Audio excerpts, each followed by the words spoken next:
히브리서 지금 10장까지 이제 다 왔는데, 히브리서 10장까지 내용이 다 뭐였어요? 대제사장 예수 그리스도, 영단번에 드려진 제물이 되신 예수 그리스도, 그거밖에 없죠, 그죠? 그리고는 믿음의 선진들의 이야기가 나오는 거예요. 그러니까 이 믿음의 선진들의 이야기는 이때까지 여러분이 배운 것처럼 뭐 사람들 중에 굉장히 특별한 사람들로 그렇게 그 능력을 발휘하여 하나님에게 인정받은, 우리가 본받아야 할 만한 그런 분들이 아닌 거죠, 그죠? 분명히 안 맞잖아요. 지금까지 이제 멜기세덱의 반차를 쫓은 대제사장 예수 그리스도에 의해서 거저 구원받은 그런 구원의 실체에 대해서 이야기를 하는 히브리서 기자가 갑자기 그 중에는 뛰어난 사람들이 있었는데 그 사람들이 본받아야 된다 이렇게 이야기할 리는 없잖아요. 이 사람들이 전부 바로 그 예수에게 구원받은 거야 라고 하는 거죠. 그러니까 믿음, 히브리서 11장에 나오는 그 믿음이라는 건 지금까지 이야기한 예수 그리스도에 의해서 주어진 선물이라는 의미로 봐야 되는 게 맞는 거죠. 히브리서 10장이 마지막에 어떻게 이야기를 하냐면, 잠시 잠깐 후면 오시리가 오신다, 지체치 아니하시리라 이렇게 이야기를 했어요. 그러니까 이런 이야기들을 계속 들었기 때문에 초대교회 교인들이 그렇게 이제 재산을 다 내놓고 유물항통하고 살 수 있었던 거죠. 곧 오신다, 잠시 잠깐 오신다 이렇게 이야기했거든요. 근데 이제 그 잠시 잠깐이 천국의 시간 개념인데 그걸 잘 몰라서 잠시 잠깐 후에 주님이 오셨죠? 어떻게 오셨어요? 승천하신 후에 40일간 부활하시고 40일간 계셨으니까 오순절날 오셨으니까 열흘 있다 오셨잖아요. 성령으로. 근데 그게 이제 보이지 않으니까 사람들이 안 오셨다고 그렇게 생각하죠. 심지어 교회까지도 예수님 언제 오시나 그러고 있을 때니까요. 초대교회 교인들도. 그러니까 이렇게 재산 내놓고 그러면서 살았는데, 여러분도 마찬가지잖아요. 여러분 안에 성령이 계시다고 목사가 이야기하니까, 성경 말씀을 이야기하니까 뭐 그런 것도 가지고 이렇게 만져지기를 해요. 무슨 뭐 누구처럼 뭐 들리기를 해요.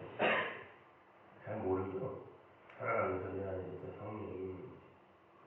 그럼 우리가 감지할 수 있는 게 아니라 우리 전체의 삶을 이렇게 볼 때 어딘가에 내가 이렇게 끌려간다라는 그런 느낌이 문득문득 들 때 있잖아요. 네. 내 안에 진짜 성령이 계신다. 그리고 성령이 뭐 내 안에 들어왔다 나왔다 그런 존재가 아니고, 그것도 역시 인공주의적 발상에서 우리가 만들어낸 그런 이야기인데, 성령이 어떻게 내 안에 들어왔다 나왔다 그럽니까? 성령에 의해 온 세상 규정이 장악되어 있는 건데, 그 성령과 관계 있는 삶을, 그것도 이제 성으로 끌려가는 그러한 관계 속에 들어가 있는 자들을 그 안에 성령이 있다, 혹은 그가 예수 안에 있다 이렇게 이제 이야기하는 거예요. 우리가 예수 안에 있고 혹은 예수가 우리 안에 있다 이런 말은 우리의 시작과 끝은 완전히 다 삭제당하는 거예요.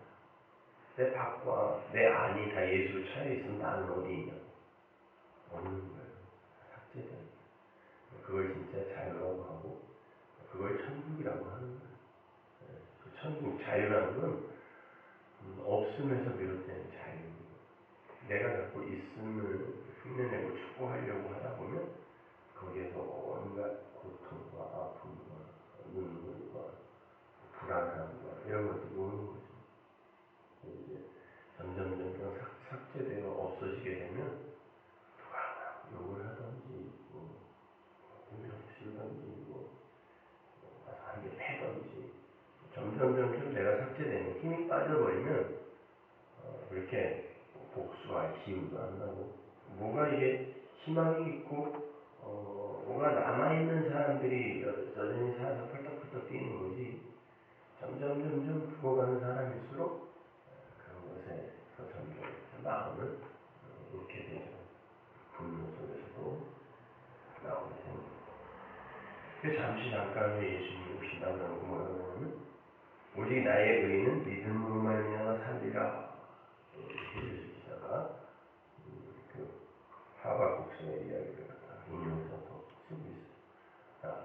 나의 의인은 믿음으로 말미암아 살리라. 이게 지금 히브리서 1장부터 10장까지의 대주제예요. 전체 요약이란 말이죠. 그런데 뭐라 그래요? 뒤로 물러가면 내 마음이 저를 기뻐하지 아니하리라. 뒤로 물러간다는 게 어디죠? 구약으로 들어가면, 다시 들어가면, 율법으로 다시 들어가면 너희들은 하나님의 기쁨이 아니다. 의인은 믿음으로 사는 거다. 지금 여태까지 히브리서 기자가 이야기하고 반복하여 예수의 이야기를 했고 그 예수를 믿음으로 만나고 구원받는다고 이야기했는데, 너희들이 뒤로 물러가면, 구약으로 돌아가면 하나님이 기뻐하지 않는다. 우리는 뒤로 물러가 신윤에 빠질 자가 아니요 오직 영혼을 구원하는 이르는 믿음을 가진다. 뒤로 물러가면 어디에 빠진다? 신윤에 빠진다. 어디에 빠진다라는 것 하면 생각나는 게 노아의 홍수 사건이에요. 한번 잘 생각해보세요. 여러분, 노아의 방주를 노아가 준비하는 걸 이 세상 속에서 우리가 하나님의 백성다운 삶을 바보처럼 살아내는 겁니까? 착하게 살고 선행을 행하고 그렇게 열심히 그렇게 하는 걸로 우리는 이렇게 배워왔는데, 노아의 방주 사건으로 말미암아 노아가 이 세상에서 한 일은 다른 거 없어요. 하나님이 노아와 그 나머지 그 8 식구를 구원하는 데에 목적이 있었다면, 그냥 홍수 날 때 그냥 하나님이 배 만들어서 아니면 통나무에 붙들게 하든지 왜 하나님이 방법이 없겠어요? 근데 굳이 왜 노아에게 그런 120년간의 그 배 짓는 일을 허락하셨는가? 하나님의 백성이, 선택받은 백성이 이 세상으로부터 어떤 취급을 받게 되는가? 세상 속에서 그 하나님의 백성들은 도대체 어떤 모습으로 보여지게 되는가를 우리에게 보여주기 위함이에요. 그 사람들이 세상 사람들에게 바보라고 조롱을 당하고, 왜냐면 세상 사람들은 멋지고 번드르르하게 인간들의 자존심과 가치와 영광을 잘 챙겨가지면서 살았는데, 이 사람들은 바보같이 산 꼭대기에다 또 배를 짓는 거예요. 그러니까 그 배를 짓는 기특한 일에 자꾸 관심을 가지면 인본주의 성경을 보는 거고, 뭔지 모르겠는데 하여튼 하나님이 그렇게 끌고 가시니까, 아니 그들이라고 왜 그게 진짜로 이게 무슨 진짜 가치 있는 일인가, 이런 고민이 없었겠어요. 그럼에도 불구하고 그들이 대단하게 훌륭한 인격과 인품을 갖고 있고 어느 정도 다른 사람들과 굉장히 특별한 어떤 면모를 소유했기 때문에 그 배를 지을 수 있었나요? 아니잖아요. 셈과 함과 야벳과 노아의 이야기, 홍수가 끝나고 난 뒤에 그들의 이야기를 보면 그들도 그냥 우리가 똑같은 죄인이었고 악인이었어요. 그리고 하나님이 또 직접 이야기도 해주시죠. 니들은 내가 니들이 잘나서 구원한 게 아니라 인간은 날 때부터 악인이기 때문에 내가 다시는 홍수로 사람들 멸하지 않을 거야. 이걸 보여주기 위한 하나의 모델이었잖아요. 모형. 그러니까 노아의 언약을 하나님께 던지시기 위해 모형으로 쓰인 사람은 이들도 역시 그냥 악인이에요. 그리고 만약에 하나님이 무서워서 지가 안 지으면 하나님께 무슨 해코지를 당할까 하고 지었다면 그게 무슨 믿음입니까? 하나님이 무서워서 그러면 영원히 천국에서 그 무서운 하나님과 살아야 되는 이게 천국이에요? 근데 우리는 그러한 것들을 그냥 너무 쉽게 간과하고 지나쳐서 기특하게 이 세상 속에서 그걸 해야 되고, 그게 아니라 하나님의 백성만 이 세상 속에서 예수라는 그 믿음, 보이지 않는 그 하나님이 말씀하신 그 심판의 때라는 이것이 오히려 이들을 끌고 가고 있는 거예요. 다른 이들은 자기들의 이 육적 가치와 영광을 챙기기 위해서 시집가고 장가가고 이런 일로 자기들의 가치를 높이는데, 이 사람들은 점점 세상으로부터 바보 취급을 받으면서 가치 해체, 차의 과정을 겪는 거예요. 노아의 식구들은. 다른 이들은 계속해서 승승장구하고 살아나는데, 이 사람들은 계속 죽는 거예요. 생각해보세요. 10년이 가고 20년이 가고 30년이 가고 세월이 지나가면 갈수록 저것들 진짜 바보네 그랬을 거 아니에요. 처음에는 혹시나 그러다가 나중에 한 100년쯤 됐을 때는 니네 진짜 미쳤니? 이게 됐을 거 아니에요. 한쪽은 계속 죽어가고 한쪽은 계속 승승장구 살아나는데, 이쪽은 왜 우리가 이렇게 죽어야 하는지를 하나님에 의해 전달받은 거고, 이들은 모르는 거예요. 왜 죽어야 되는지. 그걸 마태복음에서 예수님이 뭐라 그러냐면, 그들은 왜 세상이 죽어가야 되고 부인되어야 되는지를 홍수가 그들을 멸할 때까지 모르더라 그래요. 이게 세상이라니까. 이게 율법주의란 말이에요. 히브리서 기자 그 얘기하는 거예요. 뒤로 물러나면 결국 침륜에 빠져, 홍수 속에 빠져 죽게 되는데, 왜 우리 같은 훌륭한 인간이 바보가 되고 죽어야 돼? 왜 없음이 되어야 돼? 라고 죽을 때까지 모르더라는 거예요. 노아와 그 식구들은 알더라는 거죠. 왜 죽는지. 하나님이 계시고 하나님 나라가 있고 분명 종말이라는 게 약속되어 있다는 걸 하는 거예요. 그러니까 계속 죽는 거예요.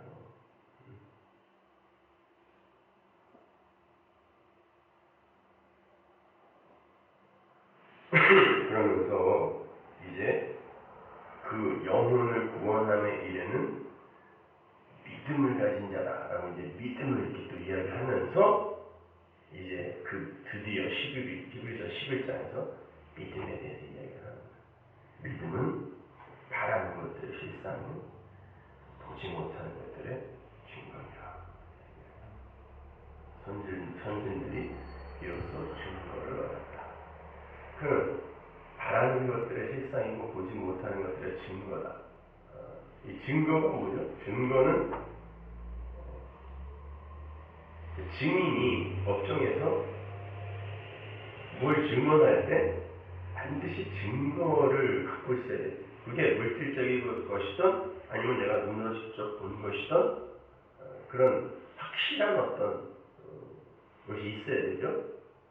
그러면 믿음을 가진 이들에게서 증거가 나타난다는데, 그리고 그거는 확실하게 실상처럼 나타나요. 어떤 증거와 실상이 나타날까요? 믿음을 가진 자. 자기의 뜻과 관계없이 하나님의 통치에 끌려가는 삶이 나타나. 그게 믿음을 가진 이들의 삶이에요. 그래서 이들의 뜻과 의지는 그냥 사람 죽이고 도망가고 있는데, 하나님은 그걸 선용하셔서 바로의 공주의 아들이라 칭함을 거절하고 예수를 위하여 능욕받는 것, 애국의 모든 재화와 보물보다 더 낫게 여겼다라는 이 뜻으로 하나님이 바꾸어서 끌고 가십니다. 그리고는 후자의 것으로 이들의 뜻을 대치시켜주는 거죠. 그게 로기조마이, 로마서에 그렇게 많이 등장하는 여겨주시다. 차변, 대변의 항목, 대차대조표의 경제적 용어로 쓰이는 게 로기조마이거든요. 하나님 바꿔줘요. 차변, 대변 항목을 바꿔줘요. 그런 믿음이에요. 그러니까 성도의 삶은 역사 속에서 자기 뜻대로 절대로 움직여지면 안 돼요. 자기의 뜻이 이런데 하나님은 다른 뜻을 갖고 계세요. 그러면 반드시 하나님께서 우리의 뜻을 꺾어버리고 하나님의 뜻으로 우리를 끌고 가시는 거죠. 그러니까 여러분의 삶 하나님이 계속 그렇게 힘들어요. 점점 더 어려우시는 거죠. 우리가 율법이라는 거 이런 것들을 보면 반드시 거기에는 우리의 그 뜻과 의지가 가미되고 그리고 그것으로 말미암아 나의 가치와 영광을 자존심을 챙기려고 하려고 하는 우리의 의도가 담기게 돼요. 이렇게 한번 생각해 보세요. 율법, 그 보이는 율법을 하나님이 이스라엘에게 주셨어요. 오순절날 주셨어요. 주셨는데 그 전에 어떤 언약을 하냐면 이걸 지키면 살고 안 지키면 죽는다 그랬어요. 그랬더니 이스라엘이 지킬게요 그랬습니다. 왜? 선악받다는 사람들이 선악 구조 속에 들어가서 이미 선악 판단의 주체가 되어 있는 이들은 나는 있습니다 라고 하는데 이게 지킬게요. 그때 하나님이 즉시 피를 뿌리죠. 피를 뿌리는 건 이 약속을 어기는 자는 이렇게 피를 토하고 죽을 것이다 라는 뜻이거든요. 그래서 약속의 언약의 피라고 이야기하는 거예요. 언약의 피가 뿌려지면 반드시 거기에 죽음이 임하는 거예요. 어겨지면 안 돼요. 근데 첫 번째 계명이 이제 내려왔어요. 그걸 바울이 고린도서에서 육에 돌비에 새긴 의문 이런 표현을 해요. 돌비라는 건 딱딱한 인간의 마음을 상징하는 거예요. 그 에스겔서 36장이나 예레미야 31장에서의 그 헌 마음 있죠? 새 마음으로 바뀌기 전에 헌 마음, 돌비. 거기에 벽이 새겨집니다. 내려왔는데 이미 어기고 있어요. 내려오기도 전에. 금송아지 만들어 놓고 그 첫 번째가 다른 신을 섬기지 말라는데 얘네들은 어떻게 알았는지 이게 내려오기도 전에 다른 신을 만들어 놓고 있네요. 그건 하나님이 지키라고 준 게 아니라 이렇게 폭로시킨 거죠. 법이 내려와서 아예 이걸 지켜라라고 이렇게 주기도 전에 벌써 그들의 실체가 폭로되고 나 이외에 다른 신을 섬기지 마라 이렇게 읽어주려고 했더니 벌써 만들어 놓고 있는 거죠. 그 안에 모든 게 다 들어있는 거거든요. 첫 번째 계명 안에 이들은 아니다. 그래서 그 심판이 일어나는 첫 번째 돌판이 파괴되는 거예요. 요게 구약이에요. 구약의 마지막 책인 말라기가 어떻게 끝납니까? 저주로 끝나잖아요. 응? 말라기 4장이 뭘로 끝나요? 오시리가 오셔서 니네 다 죽여버릴 거다 이러고 끝난다니까요. 희망적인 메시지가 아니에요. 구약은요. 요게 첫 번째 계명이 돌판 내려가서 깨진다고 심판이. 근데 두 번째 돌판이 내려와서 법궤 안에 담기죠. 법궤 안에 담겨서 그들에게 영원히 이렇게 증거로 쫓아다니는 건 뭐냐면 이제는 그 피 뿌린 언약에 의해서 이들이 다 죽어야 되는 거예요. 법이 내려오기 전에 벌써 어겼으니까. 그런데 모세라는 중보자가 막아서서 하나님 살려주세요 그랬단 말이에요. 그러면 이제 이 이스라엘이라는 교회라는 존재들은 법이라는 걸 대할 때마다 야 이제 정신 똑바로 차리고 지키자가 아니라 야 우리는 내려오기 전에 벌써 어긴 그런 악인들인데 중보자가 우리를 중보하심으로 거저 산 거구나. 예수님 찬양 이러면 되는 거라고요. 이 두 번째 돌판이 이 약속이 법궤라는 시온다라는 약속이 신약이에요. 말씀은 그게 예수란 말이에요. 그래서 그게 법궤 안에 들어가. 나중에는 그래서 돌판밖에 안 나오죠. 법궤 안에. 아론의 쌍난 지팡이 만난 마리는 누가 훔쳐갔는지 없어졌어요. 중간에. 나중에는 법궤밖에 없어요. 법궤 안에 돌판밖에 없다니까요. 그 이야기를 하는 거예요. 그러니까 첫 번째는 율법, 구약의 율법의 이야기, 두 번째는 신약의 그 은혜의 이야기인데 이걸 그대로 역사 속에서 모형화하여 사는 게 이스라엘이었잖아요. 자, 애굽에서 가나안 땅이라는 데가 어딘지도 모르는 지들이 거기서 왔는데 아브라함이 거기서 이스라엘을 낳았으니까요. 응? 아브라함에게 먼저 그 땅을 주고 아들에게 하나님의 아들에게 땅을 하나님의 나라를 만들어 주고 그 백성들 그 후손들을 하나님이 말씀으로 창조하신다 창조했어요. 그리고는 애굽에다 갖다 넣은 거예요. 근데 애굽에서 이제 나고 자란 400년 후에 몇 세예요? 400년의 세월이 가면 여기 2세, 3세들도 미국 올림픽 하면 미국 응원하잖아요. 자기 미국 사람이라고. 근데 애굽에서 400년을 산 사람들이 가나안을 어떻게 하냐고. 그때 당시에는 나라라는 국가, 아니 부족이라는 울타리도 벗어나지 못했던 사람들이 가나안 땅을 가보기를 했어요. 뭐라. 그런데 하나님이 거기를 들여보내주겠대요. 거기는 젖과 꿀이 흐른대요. 그리고 하나님이 주신 약속의 땅이래. 그리고 우리 조상인 아브라함에게 주신 땅이라고 늘 배워왔어요.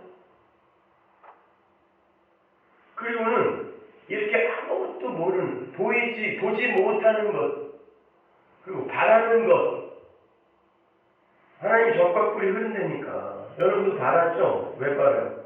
천국이 좋다니까 바라는 거예요, 지금.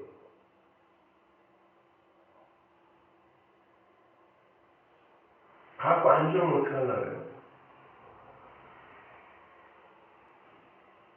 그 아무것도 모르는 자들에게 하나님이 찾아오셔서 자기가 택한 백성의 집에만 아들의 피를 발라주시는 거예요. 하나님이. 발라갖고 그 아무것도 모르는 그 이들을 그냥 살려내시는 거예요. 이걸 구원이라고 해요. 여러분, 하나님이, 성자 하나님이잖아요. 하나님이 어떤 이름 안에 갇힐 수가 있어요? 없단 말이에요. 하나님이 어떻게 이름 안에 갇혀요? 근데 성자 하나님이 예수라는, 내 백성을 구원할 자라는 예수라는 이름 안에 갇혀서 이 땅에 오신 게 어린 양이에요. 그 피가 우리에게 일단 달려져서 우리가 광야라는 역사 속으로 지금 들어와 있는 거란 말이에요, 여기에요. 그리고는 무엇을 여기에서 이 증거로 드러내는 삶을 사냐면, 왜 니들은 그렇게 거저 어린 양의 피로만 구원받을 수밖에 없었는가를 증거요 실상으로, 하나님의 은혜의 나라잖아요. 가나안 땅은 니들이 심지 않은 것을 거두고 짓지 않는 집에서 사는 곳이니까. 알아들으시는 거예요? 그러니까 그걸 증거로 광야에서 살려면 이들이 여기서 어떻게 살아야 돼요?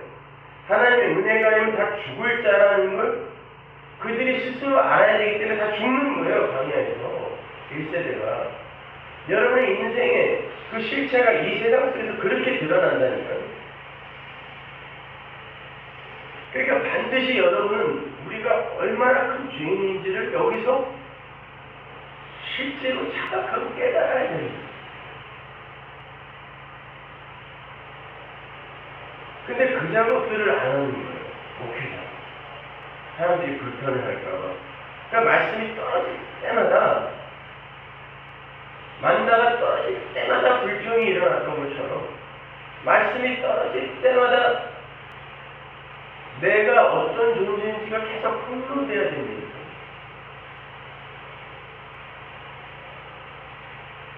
그래서 마지막까지 하나님 그 작업을 합니다. 그리스도의 영, 예수가 이 땅에 오셔서 세상아 너희들은 죄인이다, 이걸 폭로하고 가셨잖아요. 마찬가지로 그리스도의 영, 성령이 우리 안에 들어오셔서 우리를 죄인으로 폭로해내시고 그걸 인정하게 하세요. 그러니까 죄인이라는 건 다른 거 아니에요. 무슨 대단한 죄를 지어서 뭐 그냥 우리가 생각하는 그런 게 아니라 그냥 원래 너희들은 없습니다가 죄인이에요. 그게. 그걸 통로에 놓는다는 거예요. 그런데 이 주인이 없으며야 할 자가, 그러니까 생각, 손, 발, 이걸 하나님 앞에서 움직여 무언가를 해야 되겠다라는 이런 시도를 하는 것 자체가 창조를 거스리는 거잖아요. 창조. 응? 그 창조를 거스린다는 것 자체가, 창조라는 단어 자체가 없음을 전제하는 단어입니다. 근데 창조주를 거스리는 이 행위가 뭐예요? 이게 죽이는 거예요. 하나님을 죽이는 거. 그러니까 십자가라는 건, 십자가가 이들의 죄를 대속했다는 건, 이들은 그렇게 머리에 가시면입니다. 이거 생각을 삭제하는 거예요. 머리를 잘라버리는 거예요. 손발 박아버리고, 다리 묶어버리고, 짱 못하게 만들어버리는 거예요, 그냥.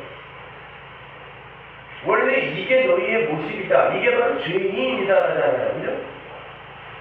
이게 죄인, 우리의 원래 하나님 앞에서의 실존이어야 하는데, 우리가 이 못을 빼버리고 스스로 움직이겠다가 선악과 했어요. 이게 율법주의란 말입니다. 근데 십자가가 이걸 사해버렸다라는 건 이렇게 못하게 만들어버렸다는 거예요. 근데 어떻게 해서? 하나님이, 너희들이 그렇게 하는 것이 하나님을 죽이는 건데, 하나님이 바로 그렇게 너희들에게 죽임을 당하면서까지 너희들에게 그걸 자각케 하고, 그리고 너희들을 그 처음 자리로 내려보내는 것, 이거 전체가 그냥 십자가와 구원, 부활, 이 얘기란 말이에요. 이래야 사는 거다라는 거야, 너희들은요. 그래서 이렇게 머리 박히고, 손 박히고, 발이 박히자 살아가는 거예요, 예수님이. 이게 우리의 살 길이다. 그래서 우리가 예수 안에서 산다는 거예요. 예수 안에서 죽고, 예수 안에서 산다. In Christ. 그거랍니다.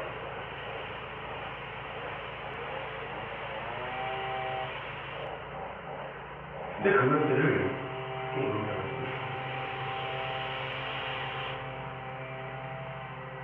혼자서도 잘했던 애서는 지옥 가고, 엄마한테 모든 걸 도움을 받아야 했던 야곱이 죽는다.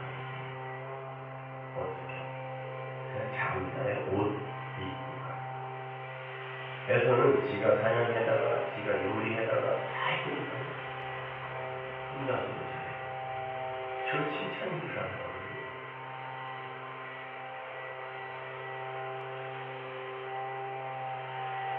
하나님을 의지하는 거, 그걸 믿음이라고 해요. 성령이 내려오셔서 예수가, 십자가가 믿어지게 하는 일을 한다. 그럼 믿어지게 한다면 어떻게 해야 돼요? 나는 진짜 예수를 알겠어요. 큰일 날 뻔했구나를 내가 스스로 인정하게끔 내 삶을 끌고 가는 게 성령이라고 합니다. 다른 게 아니라.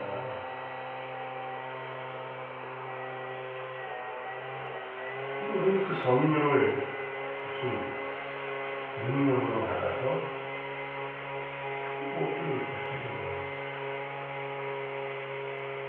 진짜 원칙적으로 말하면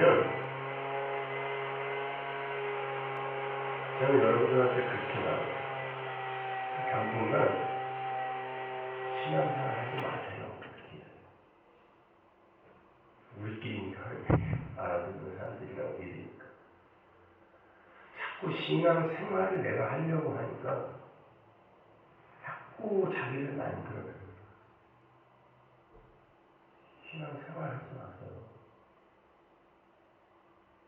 그리고 우리끼리 얘기니까 막 사세요. 막 살아보세요. 한번 내가 정말 그리스도인으로서 이렇게까지 이런 일까지 할 수 있는 존재야? 여러분은 거기까지도 내려가 보셔야 돼요.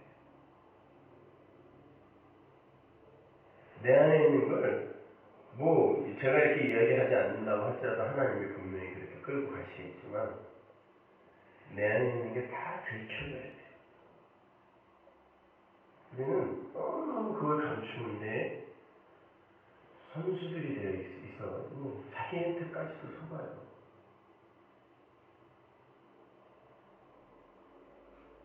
여러분이 누군지 반드시 인생 속에서 들켜야 하고 여러분이 경험해야 돼요. 고승들 이런 사람들 보세요. 법정이 마지막 소원이 뭐냐면 제주도 푸른 앞바다에 계속 아무도 찾을 수 없는 그곳에 그냥 마지막 죽는 순간에 거기에 푹 빠져가지고 사라지는 거예요. 천하 승려지. 자기의 그 죽는 약한 모습, 죽은 더러운 모습 이런 거 사람들이 안 보이나. 얼마나 악합니까? 끝까지 자기의 자존심과 가치를 챙기려고 하는 이 인간의 악. 이걸 사람들이 칭찬을 해요. 그냥 어디 가서 무슨 대화를 하면 무슨 이야기를 해요. 한 예레미야가 왜 이렇게 눈물을 흘리면서 다녔는지 이해가 가요. 그 사람은 누구랑 같이 밥도 안 먹었을 것 같아요. 혼자 돌아다니면서 뭐 누룽지 안 먹고 그랬을 것 같아요. 누구랑 얘기를 해요? 안 나는 사람도 이렇게 얘기해보면 헛소리나 삑삑하고 앉아있고.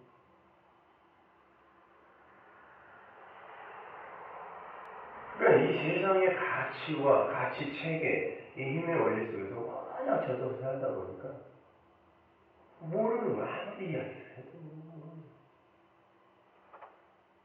세상이 존경할 만한 것이라고 우르르 보이면서 존경. 이게 선이다. 우르르 보이면서 선.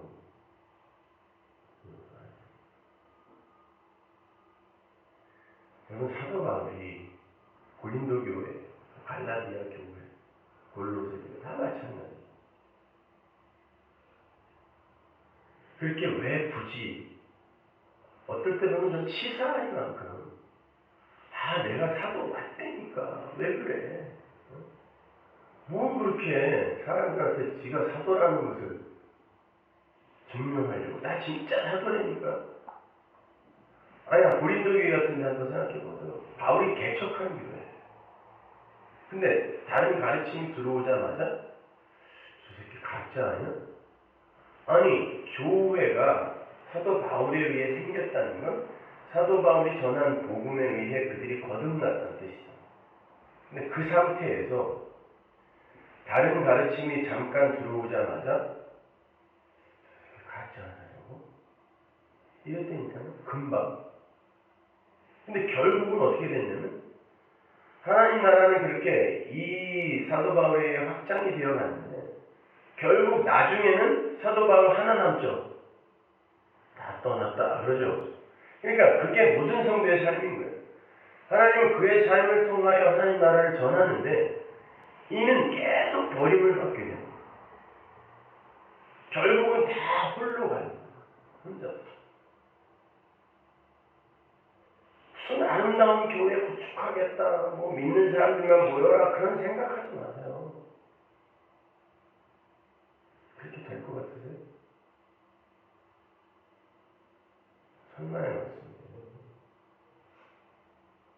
아니 다 떠나가고 그 노사도가 감옥에서 덜덜덜덜 떨면서 디모데야 잔바지 좀 갖다 줄래? 너한테밖에 이 부탁을 할 수가 없어 참 미안한데 넌 내 제자잖아. 잔바지 좀 갖다 줘. 추웠어 그리고 다 떠났다.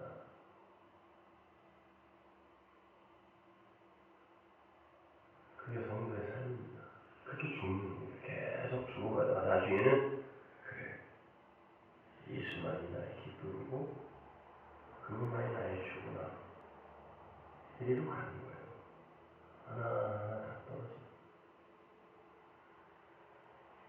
그러니까 회자 정리라고 만나고 헤어지고 이러는 것에 너무 이렇게 목매달지. 여러분들 각자, 여러분들이 저 시베리아에서 혼자 산다고 할지라도 하나님은 여러분과 동행하시면서 여러분을 반드시 하나님 나라로 끌고 가세요. 설교자 그 사람들 바라보지 마세요. 그 설교자 없다고 내 구원 어떻게 되고 안 돼, 이거 이런 거 아니에요. 그냥 사람들을 정으로 자꾸 대하려고 하지 마. 아니, 정들었는데 그나마 그래도 저 언제 있어줘야지 이러지 마. 그냥 하나님의 백성은 어디 있어도 하나님의 힘을 끌고 지난주 설교가 나가고 진짜 뭐 가슴에서 우러나는 철저한 이메일들을 제가 많이 받는데 그것도 아주 장문의 이메일. 아, 내가 그런 사람이었군요. 진짜 제가 그런 죄인 맞네요 라는 그런 자칭, 타칭, 신앙의 대가라고 일컬음을 받던 사람들, 그런 사람들한테 이메일들이 오는데 인면식도 없는 사람이고 어디 사는지도 몰라요. 난 그런 동네가 어디 있는지도 모르고. 근데 하나님 끌고 가시잖아요. 그렇게. 여러분은 이 세상 속에서 계속해서 그렇게 외로워질 겁니다. 그걸 점점 예수와만 손을 붙들고 손을 잡는 그런 분들이 되실 거라고요. 그거를 각오하시고 감수하셔야 돼요.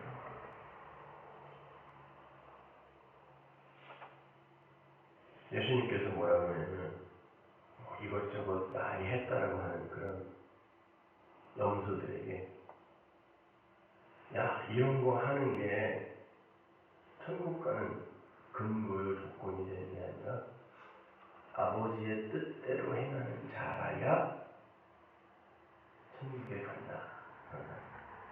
근데 아버지의 뜻이 뭐야? 그게 창세전 원칙이잖아요. 에베소서 1장에 내 아들의 피로 너희는 전부 어흠도 없이 살릴 거야. 이거. 응? 그런데 그 뜻이 우리의 삶 속에서 이루어지는 그 행함이 뭐겠냐? 예수님 똑같이 말씀해 주잖아요. 나를 믿는 거다. 하나님이 보내신 자를 믿는 거. 우리가 내 자신을 믿는 게 아니라 예수를 믿는 거. 그래서 고린도서에서도 그러는 거예요. 우리가 이렇게 계속 예수 죽인 것을 우리 몸에 짊어지면 그죠? 고린도서 4장 10절에 이게 예수 죽인 걸 짊어진다는 게 뭐냐면 예수의 죽음이 우리 속에 계속해서 이렇게 나타남은 이라는 뜻이거든요. 바울이 그랬어요. 내 몸에 예수의 그 십자가가 이렇게 계속 나타난다라는 건 하나님이 나를 계속 십자가에 박는다는 뜻이란 말이에요. 나를 무용지물로 만들어버리는 거예요. 자기가 개척한 교회에서 저 새끼 뭐야 저거 가지 않냐? 이런 소리까지 듣게 하고 손발을 꽁꽁 묶어버려요. 거기다가 이 사고의 능력까지 심지어 감옥에다가 수시로 쳐넣어가지고 그렇게 사도 바울 하나를 사도 바울이 하나님에 의해 쓰임을 받았다라고 생각하지 마세요.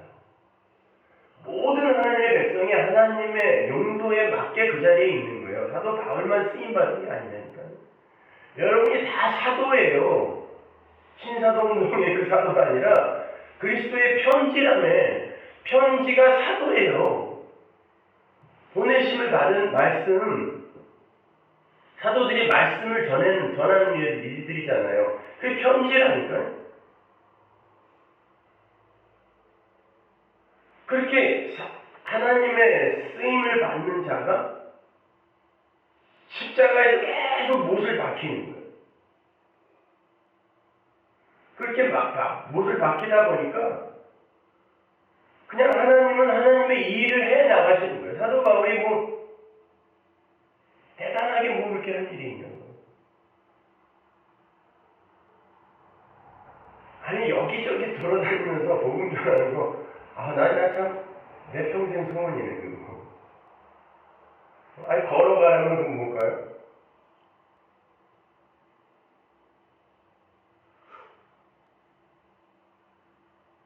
혹은 먹을 거 교회에서 대주고 사도 바울이 뭐 텐트 메이커로 자비라고 그렇게 사역했다지만 잠시였어요. 사도 바울도 교회가 목에 살렸단 말이에요, 계속요. 그 상황에서 계속 다니면서 그 복음 전하고 뭐 혼자 받으면 어때? 저도 가는 곳마다 그냥 뭐 욕세 받고 어딜 가면 뭐 환영만 받고 그건 뭐 대단하게 뭐. 근데 그런 거를 갖다가 그냥 자기들은 못하는 걸 이분은 하셨다. 아니요. 아직까지 그 사람이 성도의 삶에서 나타나는 그 환란이라는 걸 경험하지 못했어요. 사도 바울이 겪은 걸 여러분이 똑같이 겪게 됩니다. 40일 하나 가만매 차라리 매를 맞는 게 낫죠. 차라리 40의 가만매가 아니라 그냥 100의 하나 가만매를 때리더라도 그래서 뭐 다리 몽둥이가 부러져서 내 휠체어를 타고 다녀도 되니까 하나님이 이런 일만큼은 좀 제게서 걷어가 주세요라는 그런 일들 안 겪어보세요. 근데 꼭 매맞고 뭐 굶고 이런 거를 뭐 이렇게 굶는 거는 다이어트 하느라고 일부러도 굶지 않아요. 그 뭐 이렇게 대단히 어려워요.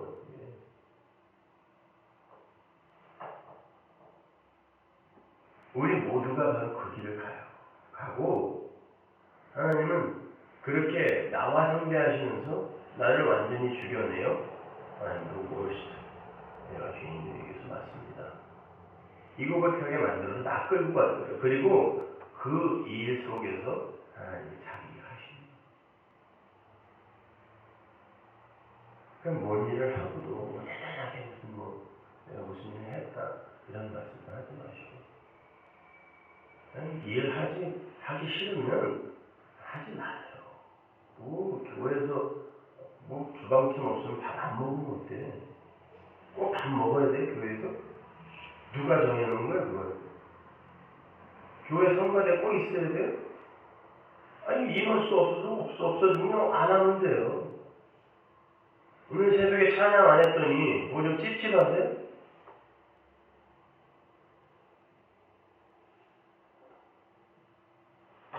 하나님의 말씀하시기에 예수만 있으면 되는 거예요. 우리한테.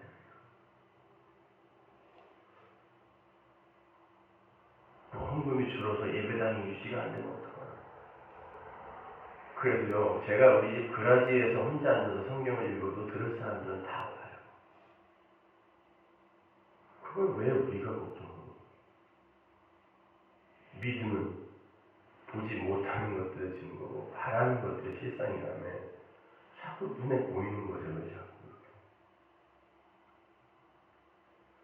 우리는 하나님 나라 소망하면서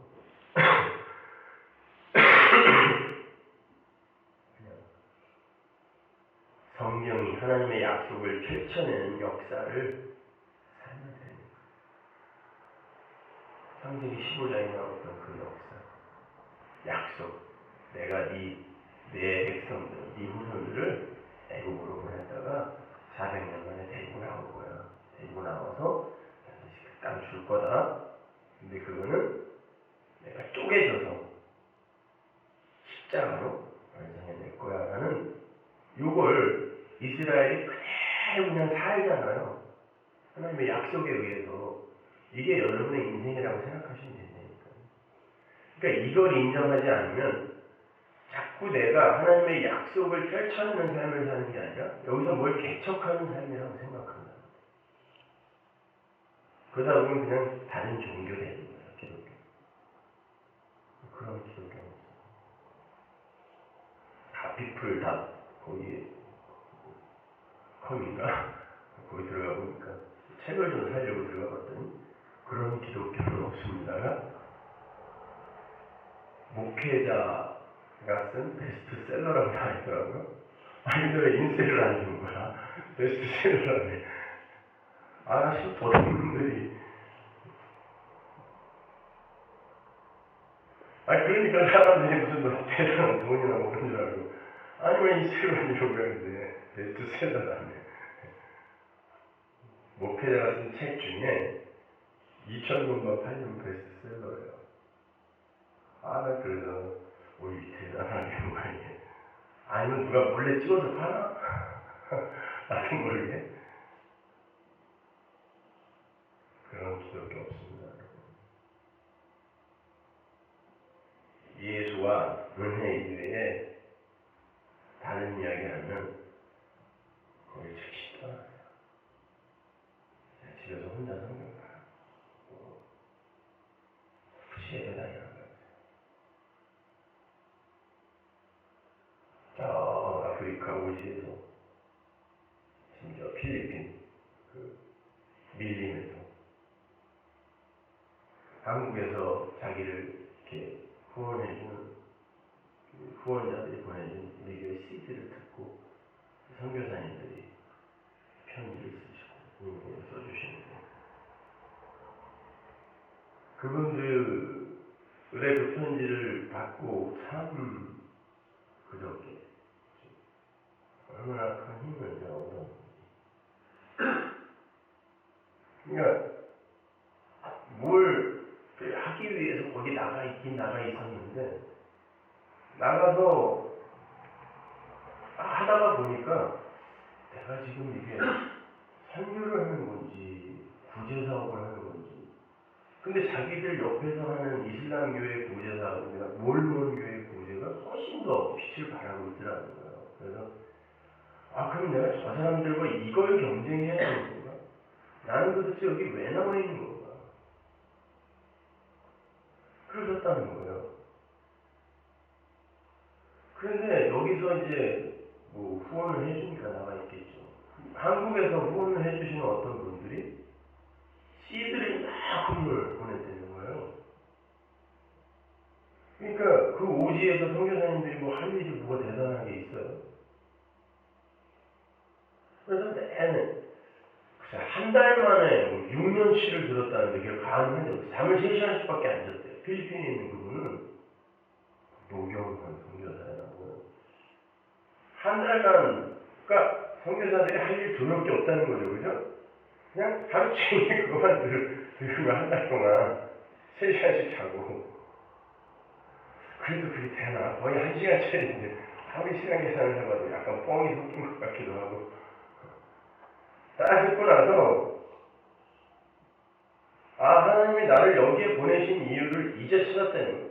그래갖고 그걸 필리핀 따라론가 뭔지 영어 말고 필리핀이 영어 말고 원주민어가 있잖아요. 근데 거기에 이 사람이 이제 완벽한 언어를 구사하는 사람이죠. 이거를 이제 그거를 요한계시록부터 요약을 하기 시작했대는데 그걸 번역을 해서 그리고 나서 이 자기가 돌아다니면서 빵 들고 돌아다니고 뭐 약 들고 돌아다니던 그곳에 가서 그 원주민들에게 그 설교 그대로 요약해서 전하기 시작했대요. 지금 이제 그렇게 하고 계시다고 그러더라고요.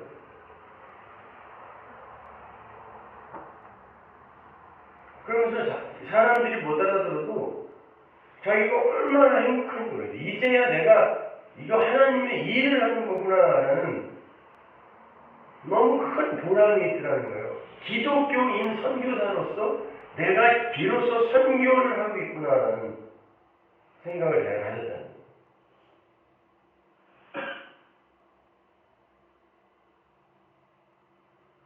복음은 그런 거죠. 아니 그런 분들이 그래서 제가 필요하시면 다른 자료나 다 보내드릴 테니까 열심히 하시라고. 짐바브웨인가 거기에 계신 그 선교사님. 거기는 한국 선교사도 거의 없대요. 얼마나 열악한지. 그래서 전기도 없고 그러니까 멍하니 그냥 해 지면 자고 해 떠야 일어나고 이런 거예요. 그리고 먹을 거를 한번 사러 가려고 해도 며칠을 차 타고 가서 거기서 한 달치 음식을 해서 또 며칠을 와야 되고 이런 데 물도 빗물을 받아서 겨우 쓰고 하는 그런 거. 근데 누가 그 CD하고 건전지 한보따리, 카세트 하나, 그렇게 해서 선교사님한테 보내줬다는 거예요. 인터넷이 있어. 뭐가 있어? 그러니까 선교사로 왔는데 사람 만나기도 힘들고, 근데 왜 하나님이 여기에 보내셨는지도 알지 못하겠고, 그분이 미국에서도 큰 사업을 하고 한국에서도 큰 사업을 하다가 쫄딱 망해갖고 심지어 당뇨가 걸려서 무슨 다리가 썩어서 마지막에 하나님께 헌신하겠다고 갔는데 갔더니 사람도 없고 할 일도 없고 그러던 차에 설교를 계속 듣다가 하나님이 내가 여기서 그렇게 바쁘고 잘 나가고 건강했을 때는 절대 이런 걸 이렇게 오래오래 들을 수 없으니까 나를 살리려고 자기를 진노하고 그러고 난 아무 일 안 해도 괜찮다는 거예요. 어차피 하나님은 하나님께서 당신이 하실 일을 하실 거고 나는 살았다는 거예요.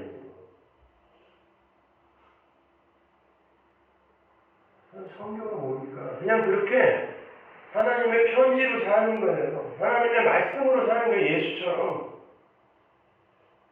하나님의 말씀으로 사는 사람이 하나님의 말이니까 편지죠. 우리가 편지라니까요. 이 편지가 뭐냐면 그냥 하나님의 뜻대로 십자가에 매달려 죽는 거예요. 말씀이.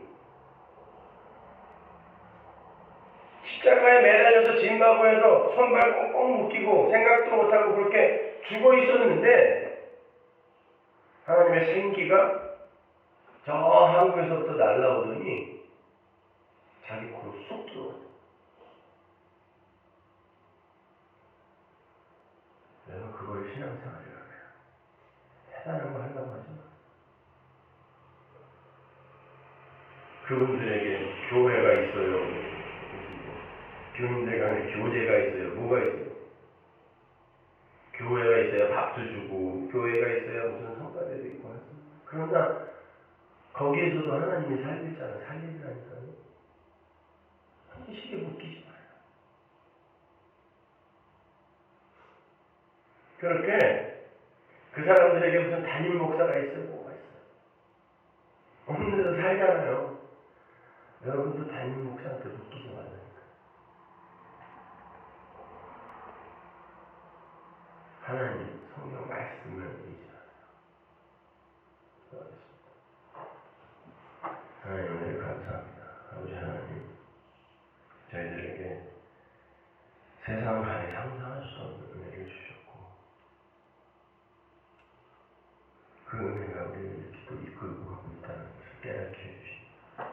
하나님, 보이는 것에 실망하거나 절망하지 말게 하시고 보이지 않는 하나님의 그 약속 더욱더 굳게 믿어 우리에게 이제 다가올 종말이 있다라는 거, 이렇게 점점 죽다가 매 순간 종말을 살다가 결국 완전히 죽는 그 종말이 분명히 온다는 거. 그러나 그것이 바로 내가 살 길이라는, 죽음이 살 길이라는 그 믿음 흔들리지 말고 굳게 붙들며 이 죽어가는 종말의 삶을 잘 살아낼 수 있게 해주옵소서.